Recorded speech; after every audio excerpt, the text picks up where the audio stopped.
Hello दोस्तों, कैसे हो आप लोग? आई होप आप लोग अच्छे होंगे। Welcome back to our channel Sarkari notice HQ।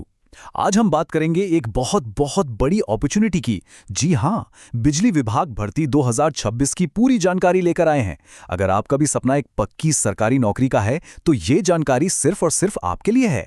चलिए शुरू करते हैं। सबसे पहले जरा इस नंबर पर नजर डालिए। 3000 से भी ज्यादा। ये कोई छोटा मोटा आंकड़ा नहीं है दोस्तों। साल 2026 में भारत के अलग अलग राज्यों के बिजली विभागों को मिला के 3000 से भी ज्यादा पदों पर भर्ती आने की पूरी पूरी संभावना है। मतलब ये एक जबरदस्त मौका है और आज हम इसकी एक एक डिटेल को अच्छे से समझेंगे। तो इस पूरी जानकारी को हमने 5 आसान हिस्सों में बांट दिया है ताकि आपको सब कुछ एकदम क्रिस्टल क्लियर समझ में आए। पहले भर्ती का एक ओवरव्यू लेंगे, फिर जानेंगे कि कौन कौन अप्लाई कर सकता है। इसके बाद सैलरी और सिलेक्शन प्रोसेस पर बात करेंगे, फिर देखेंगे कि अप्लाई कैसे करना है और आखिर में सबसे ज़रूरी डेट्स और कुछ खास टिप्स पर बात करेंगे। तो चलिए पहले सेक्शन से ही शुरू करते हैं, भर्ती का अवलोकन। भाई सबसे बड़ा सवाल तो यही है कि ये नौकरियां आखिर निकलेंगी कहाँ कहाँ और किन किन पदों पर। तो देखिए, ये जो भर्ती है ना, ये किसी एक स्टेट तक ही सीमित नहीं है। सबसे ज्यादा पद राजस्थान में RRVUNL और JVVNL में आने के चांसेस हैं, जहां ये नंबर 2000 से लेकर 3500 तक भी जा सकता है। इसके अलावा उत्तर प्रदेश में UPPCL और बिहार, उत्तराखंड, उड़ीसा जैसे राज्यों में भी अच्छी खासी भर्तियां देखने को मिलेंगी। और पोस्ट्स, अरे कई तरह की हैं। टेक्निकल साइड में जूनियर इंजीनियर और टेक्नीशियन से लेकर जूनियर अकाउंटेंट और ऑपरेटर तक सब के लिए कुछ न कुछ है। अब आते हैं सबसे जरूरी सवाल पर कि इन पदों के लिए कौन योग्य है। यहाँ हम एजुकेशन क्वालिफिकेशन और एज लिमिट को थोड़ा डिटेल में जानेंगे ताकि आपको पता चल सके कि यह मौका आपके लिए है या नहीं। यहाँ आप साफ साफ देख सकते हैं कि किस पोस्ट के लिए क्या चाहिए। जैसे अगर आप टेक्नीशियन या लाइनमैन के लिए सोच रहे हैं तो 10वीं पास के साथ साथ रिलेटेड ट्रेड में ITI होना जरूरी है।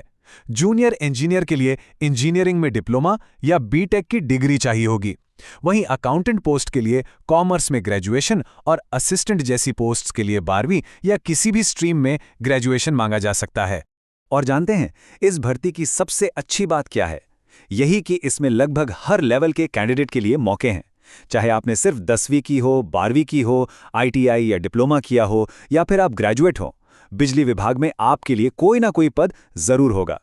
अब बात करें एज लिमिट की, तो जनरल कैटेगरी के लिए ये आमतौर पर 18 से 40 साल के बीच रहती है। और हाँ, SC, ST और OBC कैंडिडेट्स को सरकारी नियमों के हिसाब से ऊपरी आयु सीमा में छूट भी मिलेगी, जिसकी पूरी डिटेल आपको नोटिफिकेशन में मिल जाएगी।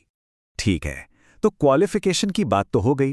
अब उन 2 सवालों पर आते हैं जो हमेशा दिमाग में रहते हैं। पहला, सैलरी कितनी मिलती है, और दूसरा, सिलेक्शन होता कैसे है। देखिए, सैलरी जो है वो पोस्ट पर डिपेंड करती है।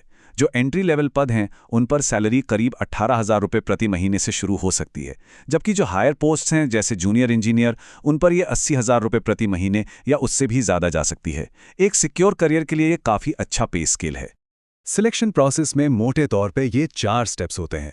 पहला और सबसे ज़रूरी स्टेप है रिटन एग्जाम, जो आजकल कंप्यूटर बेस्ड टेस्ट यानी CBT होता है। इसके बाद पोस्ट की ज़रूरत के हिसाब से एक स्किल टेस्ट या ट्रेड टेस्ट हो सकता है, जैसे टेक्नीशियन की पोस्ट के लिए। कुछ हायर पोस्ट के लिए इंटरव्यू भी हो सकता है और आखिर में होता है आपके सारे डॉक्यूमेंट्स का वेरिफिकेशन। चलिए अब सबसे प्रैक्टिकल बात पर आते हैं। इन पदों के लिए अप्लाई कैसे करना है। हम आपको स्टेप बाय स्टेप पूरी प्रोसेस समझाएंगे ताकि फॉर्म भरते समय कोई भी गड़बड़ ना हो। फॉर्म भरना शुरू करने से पहले ये सारे डॉक्यूमेंट्स अपने पास रेडी रखिएगा। आपका आधार कार्ड, आपकी सारी एजुकेशनल क्वालिफिकेशन के सर्टिफिकेट और मार्कशीट, एक लेटेस्ट पासपोर्ट साइज फोटो और आपके सिग्नेचर की स्कैन्ड कॉपी। और हाँ, अगर आप रिजर्व्ड कैटेगरी में आते हैं तो कास्ट और डोमिसाइल सर्टिफिकेट भी जरूरी होंगे। एप्लीकेशन प्रोसेस पूरी तरह से ऑनलाइन होगी। आपको सबसे पहले उस स्टेट के बिजली विभाग की ऑफिशियल वेबसाइट पे जाना है। वहां पर रिक्रूटमेंट या करियर्स जैसा एक सेक्शन ढूंढना है। फिर ऑनलाइन फॉर्म को बहुत ही ध्यान से भरना है, मांगे गए डॉक्यूमेंट्स अपलोड करने हैं और आखिर में एप्लीकेशन फीस जमा करके अपना फॉर्म सबमिट कर देना है। और अब हम आ गए हैं अपने आखिरी और सबसे इंपॉर्टेंट सेक्शन पर। यहां हम बात करेंगे अनुमानित डेट्स की और उस एक सलाह की जो आपकी तैयारी में सबसे ज्यादा मदद करेगी। तो 2026 के लिए ये एक टेंटेटिव टाइमलाइन है।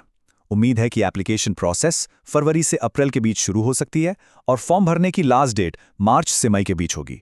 फॉर्म क्लोज होने के लगभग 1 से 3 महीने के अंदर अंदर एग्जाम भी हो सकता है। ये टाइमलाइन आपको अपनी तैयारी प्लान करने में काफ़ी हेल्प करेगी। अब वो सबसे ज़रूरी सलाह जिससे आप गांठ बांध लीजिए। देखिए, हर स्टेट का अपना अलग नोटिफिकेशन आता है, उनके नियम अलग होते हैं और वो अलग अलग टाइम पर आते हैं। इसलिए इधर उधर की किसी भी जानकारी पर आंख बंद करके भरोसा मत कीजिएगा। सबसे सही तरीका है कि आप जिस भी स्टेट के लिए अप्लाई कर रहे हैं उसकी ऑफिशियल वेबसाइट को ही रेगुलरली चेक करते रहें। बस सही और पक्की जानकारी का सोर्स वही है। तो सवाल अब यही है, क्या आप 2026 के सुनहरे मौके को अपना बनाने के लिए तैयार हैं? क्योंकि तैयारी आज से बल्कि अभी से शुरू करनी होगी। और हाँ, ताकि आपसे कोई भी ज़रूरी अपडेट मिस ना हो, हमारे चैनल को सब्सक्राइब करके बेल आइकॉन प्रेस करना बिल्कुल मत भूलिएगा।